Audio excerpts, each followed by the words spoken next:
Life Over Coffee. Conversations for Transformation.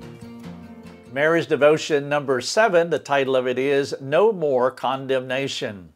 The text in view is Romans chapter 8, verse number 1, where Paul said, "There is therefore now no condemnation for those who are in Christ Jesus." How honest can you be with your spouse? Is your marriage vulnerable and safe enough to communicate honestly?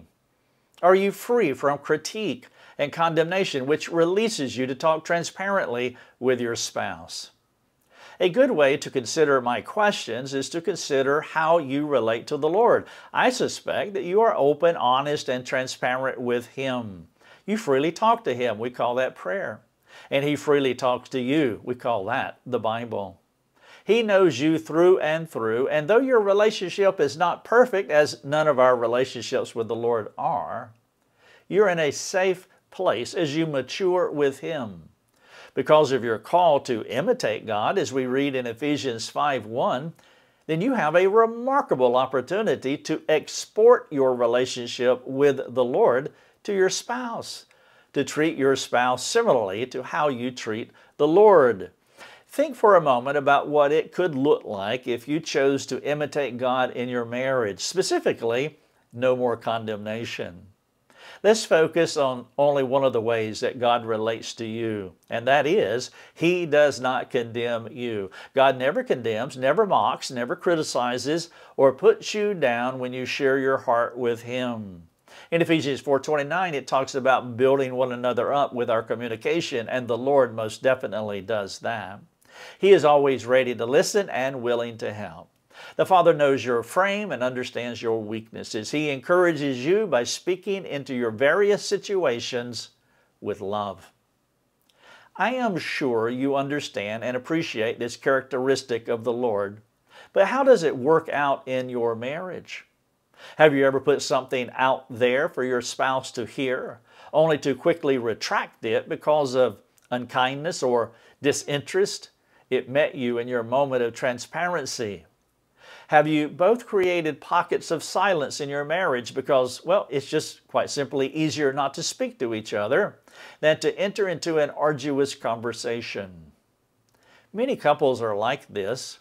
They are more free on social media or with their friends than with each other. They have forgotten this core tenet of the gospel. Christ has removed condemnation. If you have lost that gospel edge, it is time to reclaim your relational regression by asking God to redeem your marriage. You and your spouse are not static beings.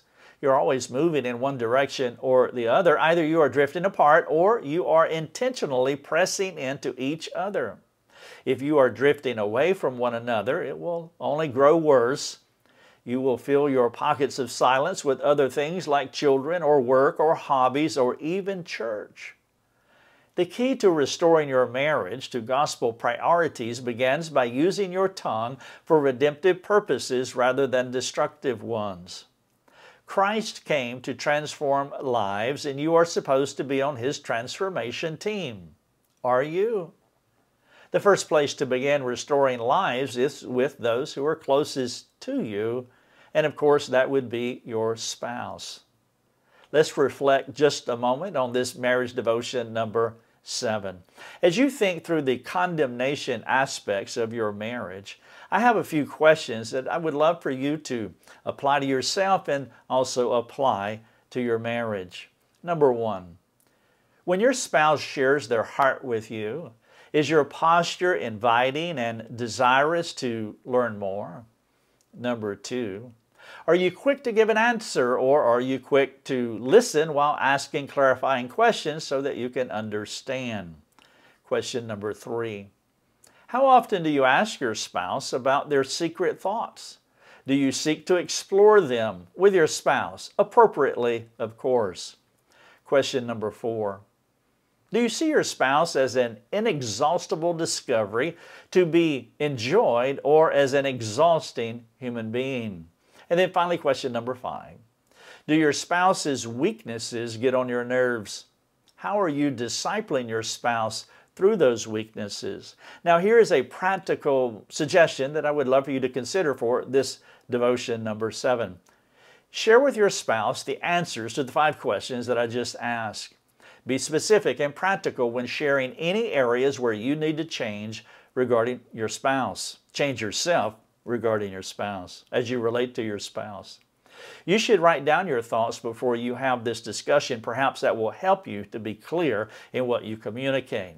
Ask the Father to give you the clarity that you need to self-assess and to communicate with your spouse.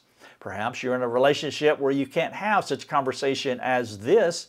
Then I would ask you to do 2 things. 1, pray for your spouse, obviously. And then 2, find a mentor, someone to come alongside you of the same gender in your church to where you can have these discussions so that you can receive the accountability and the mentoring that you need.